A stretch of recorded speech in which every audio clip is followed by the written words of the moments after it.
You open the refrigerator. There's food in there.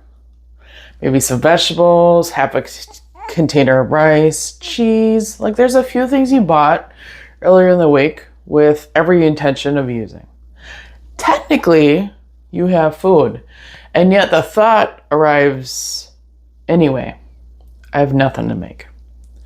Today, we're exploring that strangely familiar moment and what might happen if instead of searching for the answer, we start learning to see possibilities. So welcome to the Soulful Kitchen table. Pull up a chair, get comfortable, and let's explore this together.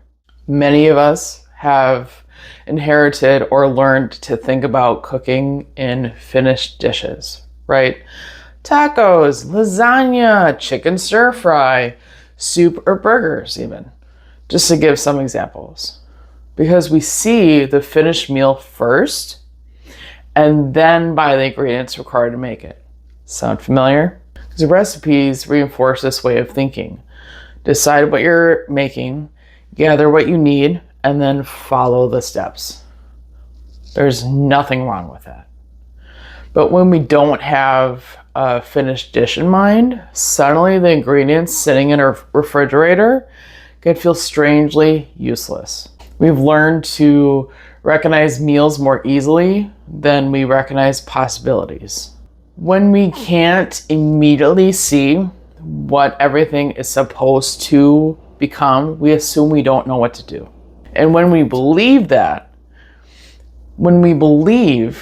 we need to know the finished meal before we can even begin, that's when cooking becomes much harder than it needs to be. We overlook food we already have. We buy more ingredients while existing ones slowly expire. We scroll through dozens of recipes, hoping that one will perfectly match what we actually have in our refrigerator. And perhaps most importantly, we miss opportunities to practice one of the most useful skills a cook can have and cook can actually develop, which is figuring things out. The more often someone else connects the dots for us, the fewer opportunities we have to discover that we can actually connect them ourselves. So I invite you to look at things a little bit differently, right? Like, what if opening up the refrigerator wasn't asking you, what meal do I make? What if it was simply asking, what possibilities are there? Those are very different questions. Because one expects an answer, the other one invites curiosity. A few eggs don't have to announce themselves as a frittata, right? Vegetables don't have to know whether they're becoming soup, pasta, tacos, or even something else entirely. Like, you don't need to see the finished meal yet. You only need somewhere to begin. Because remember, cooking intuitively isn't magically knowing what to make. Sometimes it's becoming comfortable through discovering the meal as you go. So I invite you to try this on. Try a simple possibility practice, okay? So before looking at a recipe, choose one ingredient that you already have in your fridge that you can anchor in as your meal. Maybe it's leftover rice, pasta, eggs, beans, potatoes, chicken or bread. I know I have like leftover pork belly scraps, and then I have like, we have this lamb sausage that was left over, and I was like, what can I make with that? So then it's like, then you look around and then you ask, what could I have that could join it? What could I add to it? Is it something fresh? Is it something flavorful?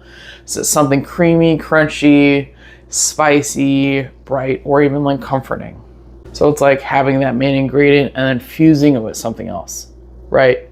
Because remember, you're not trying to invent a masterpiece, right? You're simply practicing seeing relationship between ingredients. What goes with this? What matches well with this? Oh, could this create harmony and deliciousness? Yeah, it could. It could. Lean into that. Lean into that. And honestly, you start thinking about a couple things and then you want a recipe to infuse those couple things or to get an idea of like how to make something. Totally understand. Then use one. I do that all the time. But again, the difference is leading from you, leading from what you actually have in your kitchen, what you actually have to use. That's the difference. And I'll say if you want a recipe afterward, like use one. The goal here isn't to stop using recipes, right? We're not going to memorize everything that we... It's not the vibe here. It's to stop believing that you can't begin without one. Let me give you an example. So earlier this week, I brined some chicken, definitely worth it. And I cut it up. And then I did like I had a tortilla shell or, a tortilla. And so I cut it in half and then I made like a little like triangle pocket and then I baked them. So I did that earlier this week and then I was like, oh, I still have chicken left over. And then I still have tortillas. What could I do? And then I remembered this one recipe I made previously where it was like, you just kind of like, you take the tortilla and you fill it with your filling. And then I didn't have cheese. Oh, I had bacon. So I sandwiched it together with bacon. Then you have the bacon, the chicken, and then cheese. And then you kind of wrap it differently to make like a square tortilla pocket wrap. It was delicious. But like even in the recipe, he does it with like cheese, like he cuts it with instead of like string cheese, I use bacon to, squish the chicken together and make this little like pocket inside the tortilla. But again, it was just like that unfolded when I started with what I had on hand, what I wanted to eat. And I was like, oh yeah, that one recipe. And I looked it up. I was like, oh yeah, that's how you fold it. And then you make lunch. You don't have to always have a recipe first. I'm just asking you to try a little different order, if that makes sense. Here are a few questions to help you kind of shift this for yourself. So question number 1, when you look inside your fridge, what do you naturally see first? Is it ingredients, meals, or is it problems? Question number 2, how quickly do you reach for outside answer? Question 3, what might become possible if you didn't need to know the whole meal before making the decision?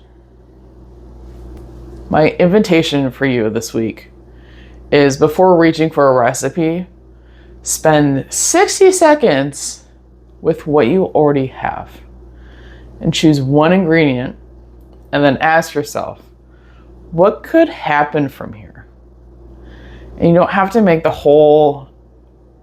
you don't have to make whatever you imagine. Just practice seeing possibilities for yourself, because sometimes self-trust begins long before we even turn on the stove. It begins when we realize maybe I can actually figure something out.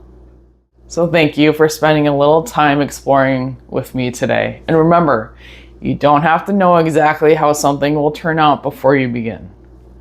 If this conversation gave you something you want to try, share your experiment below. And until next time, keep asking, I wonder what would happen if, and allow yourself to get curious.